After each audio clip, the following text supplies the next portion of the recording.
Diversos países ocidentais anunciaram recentemente que vão reconhecer um Estado palestino. Espere um segundo, a Palestina já não existe? 75% dos Estados-membros da Organização das Nações Unidas dizem que sim. Mas isso significa que 25% não reconhecem, incluindo Estados Unidos da América, Reino Unido, França e Austrália. Para complicar ainda mais, os próprios palestinos discordam sobre os aspectos mais básicos do seu Estado, como suas fronteiras e quem governa o seu governo. Então, por que, depois de todos os confrontos militares, negociações de paz e declarações globais, a Palestina ainda não é universalmente reconhecida como um Estado? Tendemos a pensar nos mapas como algo fixo, mas as fronteiras que demarcam onde um país termina e outro começa são surpreendentemente recentes e muitas vezes muito controversas. Por exemplo, a Sérvia não reconhece que Kosovo existe. A China não reconhece a existência do Estado de Taiwan. E enquanto a Rússia reconhece oficialmente a Ucrânia, ela não reconhece as fronteiras da Ucrânia. O presidente da Rússia já questionou se a Ucrânia deve ser um Estado totalmente independente. E invadiu, e em todos esses casos a comunidade internacional precisa tomar um lado. A Coreia do Norte e Belarus estão com a Rússia em relação à Ucrânia.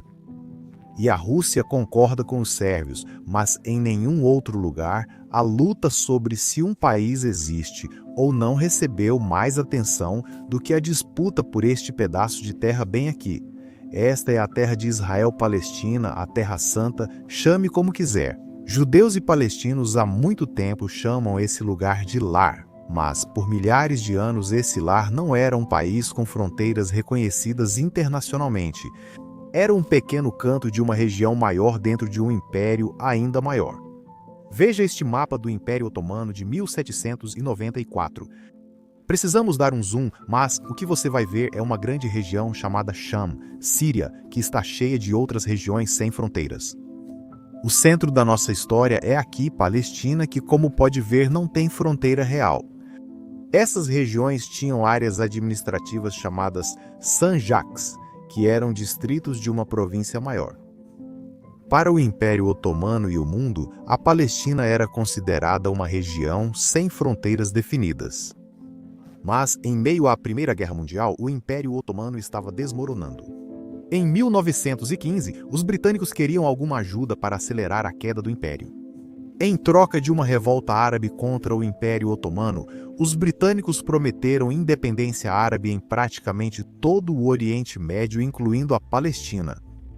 Mas, enquanto em um ano a revolta já havia começado, os britânicos e franceses, na verdade, já tinham elaborado um plano secreto próprio.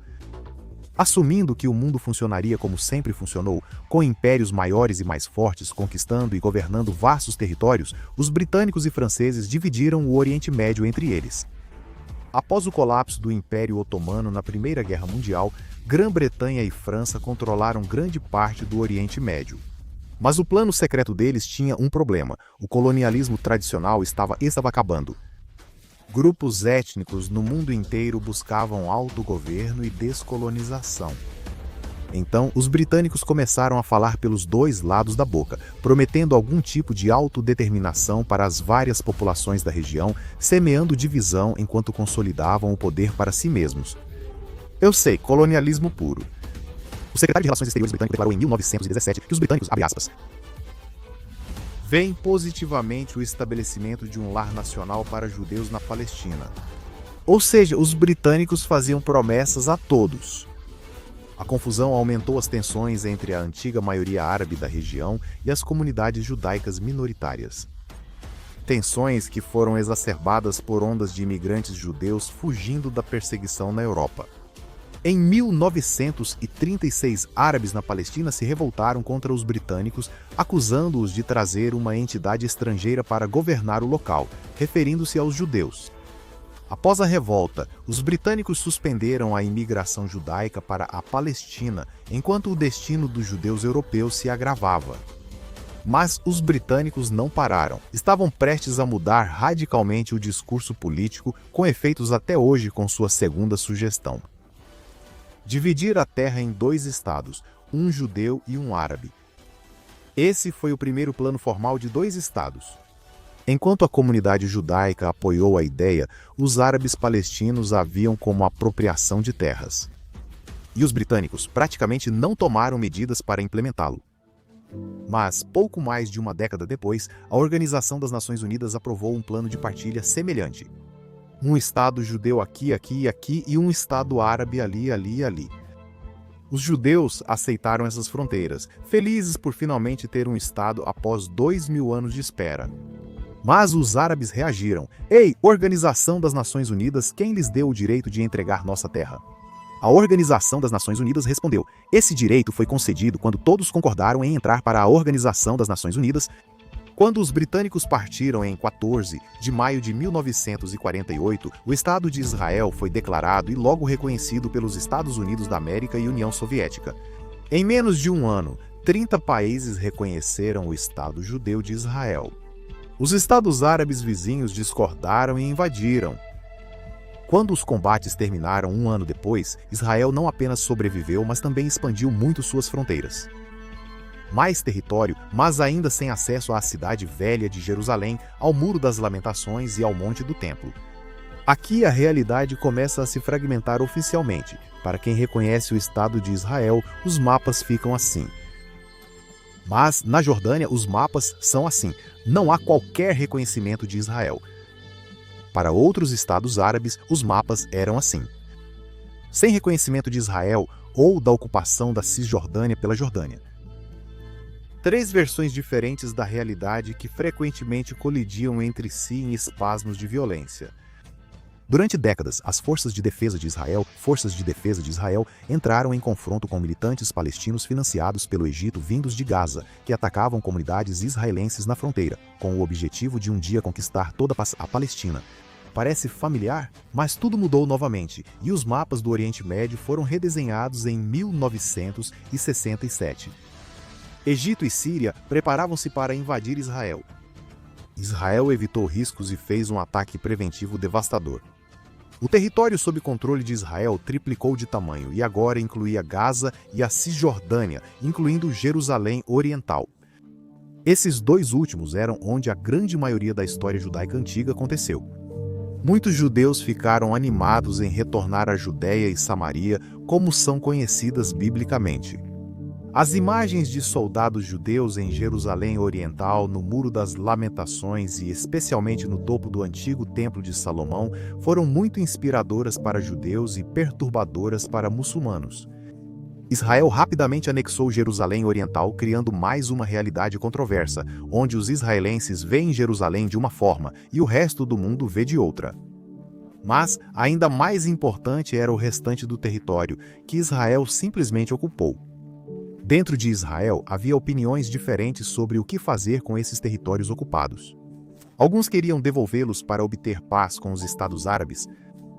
Alguns queriam anexar esses territórios de raízes bíblicas, tornando-os parte oficial do Estado judeu.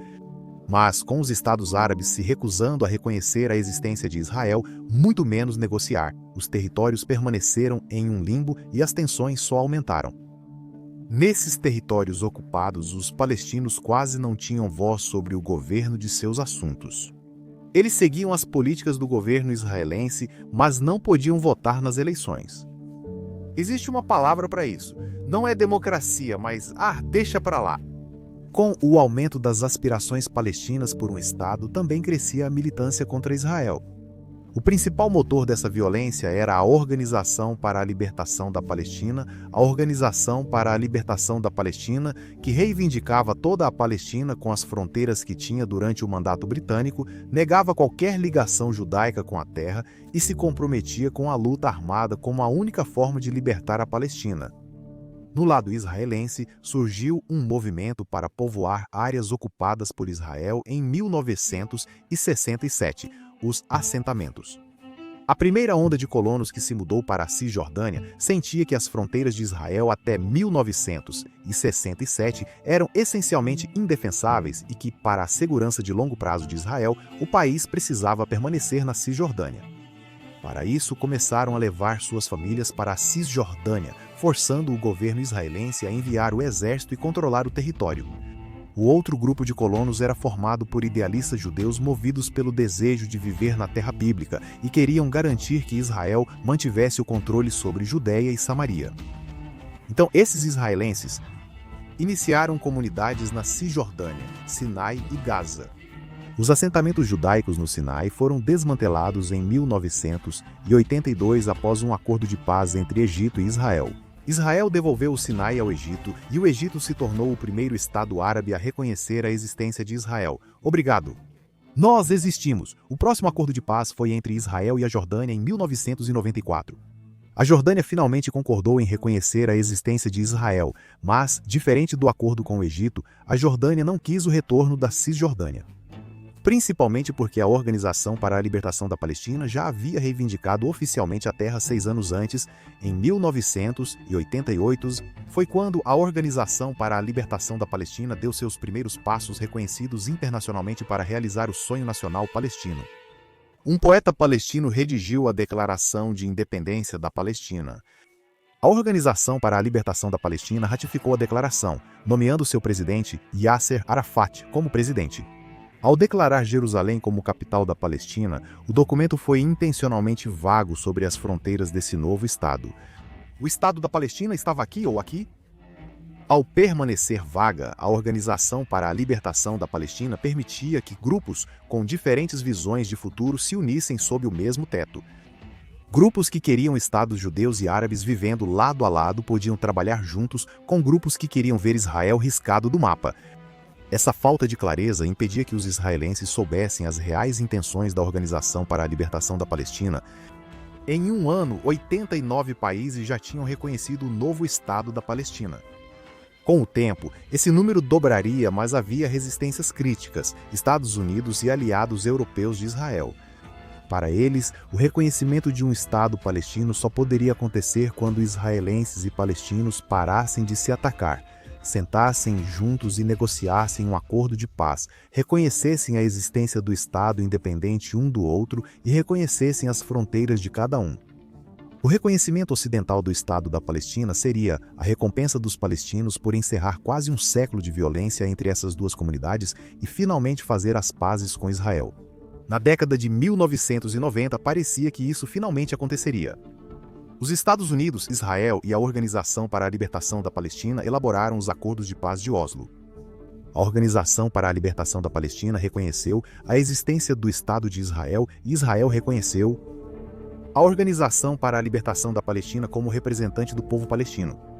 Certo, não o Estado da Palestina. Ainda não, vamos chegar lá. Os acordos estabeleceram áreas de autonomia limitada para um novo governo palestino. A Autoridade Palestina foi formada para governar partes da Cisjordânia e Gaza, com a ideia de que isso levaria, em última instância, a um Estado palestino reconhecido por Israel e pelos aliados de Israel. Mas, primeiro, eles precisariam negociar alguns detalhes, como as fronteiras, o status de Jerusalém, o Monte do Templo e o que fazer com milhões de palestinos cujos pais e avós haviam vivido no que agora é Israel. Ambos seguiram tentando achar uma solução para criar dois estados vizinhos.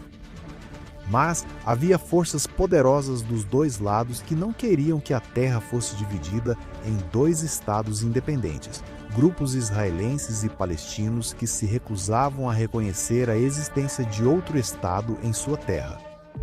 Grupos que viam toda a terra, do rio ao mar, como sua herança ancestral. A violência cresceu, os assentamentos aumentaram, a confiança sumiu, o processo de paz parou e ambos os lados se culparam. Em uma série de negociações destinadas a finalizar os acordos sobre o Estado palestino, os líderes palestinos rejeitaram repetidamente as propostas apresentadas por Israel e pelos Estados Unidos da América. Mais notoriamente, em 2000, os Estados Unidos da América e Israel propuseram reconhecer um Estado palestino em 100% de Gaza e 97% da Cisjordânia, com trocas de terras para compensar os 3% restantes, mas eram 3% importantes. Os líderes palestinos recusaram. Colapsou e o mundo ficou dividido em realidades separadas. Para alguns, há Israel e territórios ocupados. Para outros, há Israel e Palestina. Para outros, há apenas Israel ou Palestina. Em 2005, um Israel frustrado tentou uma abordagem totalmente nova. Retirar-se de Gaza sem negociação ou acordo com os palestinos. Israel retirou todas as comunidades judaicas e o exército, permitindo que os palestinos se autogovernassem em Gaza. O resultado? O Hamas assumiu o poder em Gaza e expulsou a autoridade palestina. Agora existiam dois governos palestinos distintos governando territórios separados. Eles tinham lideranças diferentes, leis diferentes e visões muito diferentes para o futuro. O Hamas queria conquistar Israel e a Cisjordânia para criar um Estado Islâmico, enquanto a autoridade palestina buscava concluir o processo de Oslo e ficar com parte menor da terra. Para muitos israelenses, a tomada de Gaza pelo Hamas virou um alerta, mostrando o que poderia ocorrer se dessem mais autonomia aos palestinos na Cisjordânia. E em Gaza, as coisas foram de mal a pior. O Hamas usou sua independência para construir um vasto arsenal de foguetes e uma enorme rede de túneis subterrâneos. Em quase 2 décadas, Israel e Hamas tiveram episódios de violência, mas pareciam ter chegado a uma trégua. Israel achava que o Hamas estava contido. Além de Israel ser esmagadoramente dominante em batalha, o Hamas parecia ideologicamente mais flexível, alterando sua carta em 2017 para incluir espaço para o reconhecimento de Israel. Essas ações acabaram sendo uma enganação deliberada, feitas para levar Israel a baixar a guarda. Mas quando Israel percebeu seu erro, já era tarde demais. 7 de outubro de 2023, o dia mais mortal da história de Israel.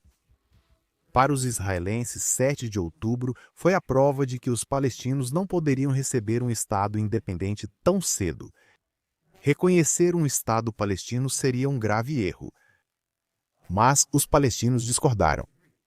Eles disseram que a recusa de Israel em reconhecer um Estado palestino levou milhares de palestinos frustrados a se unir ao Hamas e atacar em 7 de outubro. Portanto, reconhecer um Estado palestino é a única solução. Para o Hamas e seus apoiadores, a única solução é eliminar Israel e reconhecer um Estado palestino do rio ao mar. Bem, os governos ocidentais estão presos nessa confusão, basicamente no mesmo lugar há um século. A maioria reconhece o direito de Israel à defesa e à libertação dos sequestrados. Mas eles também estão cada vez mais preocupados com as sucessivas crises humanitárias em Gaza. Com a mudança da opinião pública internacional, especialmente entre jovens eleitores, líderes da França, Reino Unido, Austrália e Canadá buscam formas de responder à crise.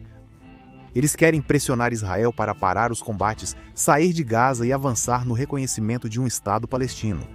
A ferramenta que eles estão ameaçando usar é o reconhecimento de um Estado palestino. O governo de Israel respondeu que essas ameaças representam um retrocesso rumo à paz. Para os israelenses, reconhecer agora seria apenas recompensar as ações do Hamas em e após 7 de outubro. O argumento é que reconhecer agora só incentiva o Hamas a seguir lutando, rejeitar o cessar-fogo e manter israelenses sequestrados. Se 7 de outubro e um conflito militar interminável levarem ao reconhecimento de um Estado palestino, isso mostra que o terror funciona e que mais terror os aproximará de tomar todo o território de Israel. Para muitos palestinos e apoiadores, o reconhecimento de um Estado palestino por novos países é visto como um avanço para a justiça, permitindo acesso a mais instituições globais, novos processos contra Israel e maior contestação da ocupação da Cisjordânia. Mas aqui está o ponto. Alguns palestinos criticam o reconhecimento da Palestina, afirmando que é apenas um gesto simbólico sem efeito prático para a causa palestina. Veja, a autoridade palestina não realiza eleições nacionais há quase 20 anos. Ela é profundamente corrupta e extremamente impopular entre os palestinos. Críticos afirmam que reconhecer o Estado da Palestina sob a autoridade palestina, sem exigir concessões de Israel ou reformas políticas, apenas legitima e mantém o status quo. Novos países podem em breve reconhecer um Estado da Palestina que não controla nem concorda sobre suas fronteiras, não tem governo unificado e segue profundamente dividido internamente. Isso representa um avanço para a paz e a justiça, ou o colonialismo europeu apenas criou novas fronteiras e divisões em outros países? Conte pra gente o que você acha nos comentários.